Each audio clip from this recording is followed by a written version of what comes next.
2016 में मेरठ निवासी सौरभ राजपूत की मुलाकात मुस्कान रस्तोगी से हुई।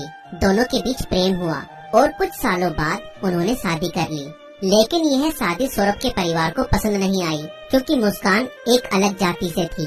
इसके बावजूद दोनों ने अपने रिश्ते को मजबूत बनाए रखा।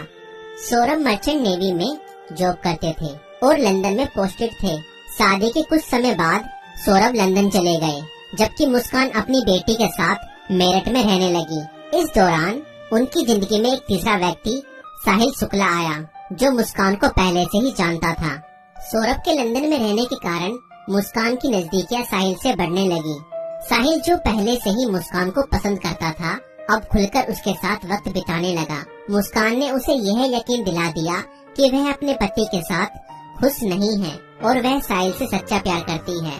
साहिल शुक्ला अंधविश्वासी प्रवृत्ति का था और आत्माओं, तंत्र मंत्र जैसी चीजों में विश्वास करता था।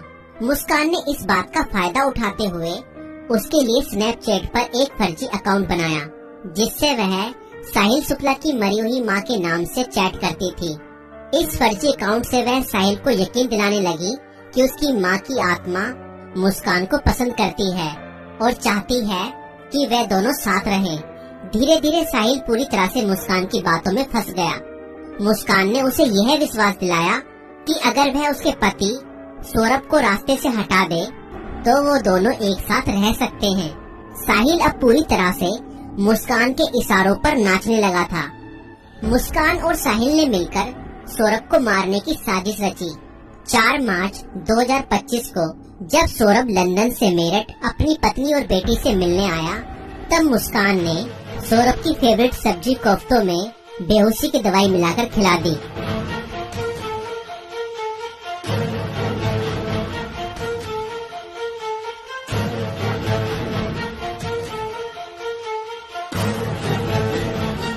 और जब सौरभ बेहोशी की हालत में बिस्तर पर पड़ा था, तब मुस्कान ने अपने दोस्त साहिल को बुला लिया और रसोई में जाकर वो बड़ा और धारदार चाकू ले आई, जो मुस्कान और साहिल ने पहले से ही प्लानिंग करके खरीदे हुए थे। और करीब 20 मिनट तक साहिल ने मुस्कान को बताया कि कैसे उसे अपने पति का वध करना है।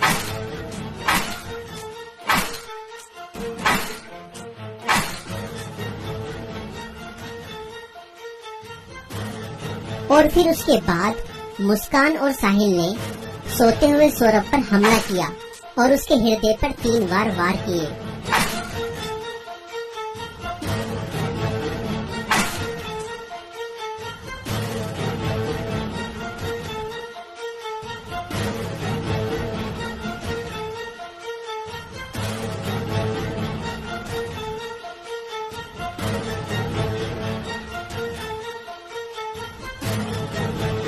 और घर में पड़े कूलर को भी ऑन कर दिया ताकि उसकी आवाज किसी को भी न सुनाई दे।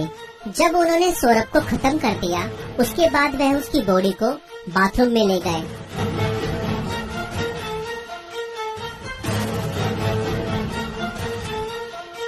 और उसके शरीर को 15 टुकड़ों में बांट दिया।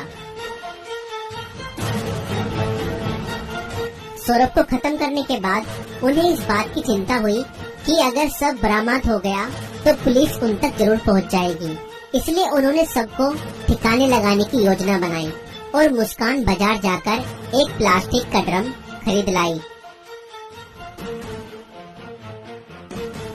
और मुस्कान और साहिल ने सौरभ के सब के टुकड़ों को उस प्लास्टिक ड्रम में डाल दिया और ऊपर से सीमेंट भी डाल दिया ताकि उसकी बॉडी की स्मेल बाहर न जाए।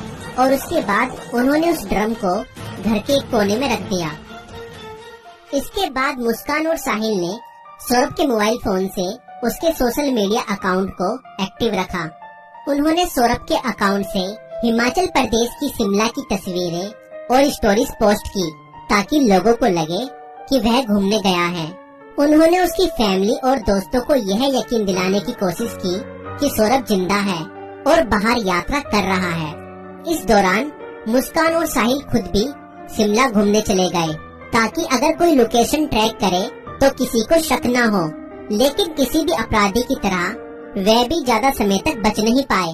सौरभ के परिवार ने जब उससे संपर्क करने की कोशिश की और कोई जवाब नहीं मिला, तो उन्हें शक हुआ। परिवार ने मेरठ पुलिस में गुमशुदा की रिपोर्ट दर्ज कराई।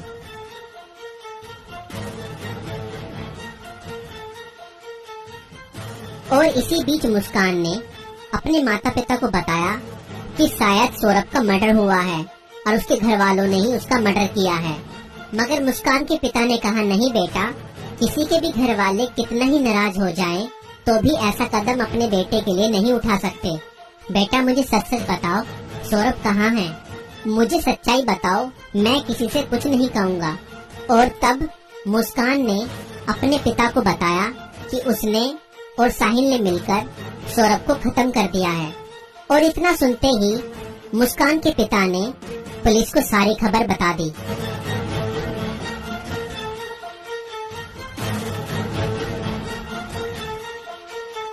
और पुलिस ने तुरंत मुस्कान और साहिल को गिरफ्तार किया और उस प्लास्टिक ड्रम को भी बरामद किया जिसमें सौरभ के शव के टुकड़े थे।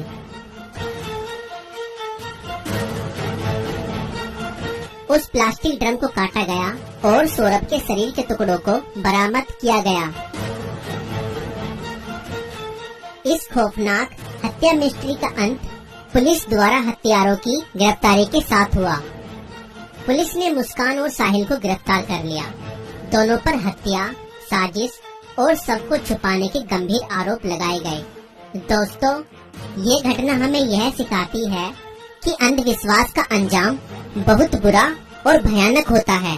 साहिल ने अपनी मां की आत्मा के नाम पर बनाए गए एक फर्जी अकाउंट पर भरोसा किया और हत्या जैसा अपराध कर दिया। और गलत संबंध और रिश्तों का अंजाम बहुत बुरा ही होता है। मुस्कान ने अपने फायदे के लिए साहिल को मानसिक रूप से कंट्रोल किया और हत्या तक करवा दी। और कानून से कोई नहीं बच सकता, चाहे अपराध कितना भी चालाकी से किया जाए। पुलिस की जांच और सबूतों के आधार पर अपराधी पकड़े ही जाते हैं। इसलिए रिश्ते सोच समझकर बनाएं और जीवन साथी चुनने से पहले सामने वाला मानसिक रूप से कैसा व्यक्ति है यह जानने की कोशिश करें। साथी चुनते समय सूरत पर नहीं, सीरत पर ध्यान दें। इस वीडियो को बनाने का उद्देश्य संसार में बढ़ रही बुराइयों से अवगत कराना है। दोस्तों, आपकी इस वीडियो को लेकर क्या राय है, हमें कमेंट्स में जरूर बताएं। और ऐसी और वीडियो देखने के लिए हमारे YouTube चैनल को सब्सक्राइब जरूर करें।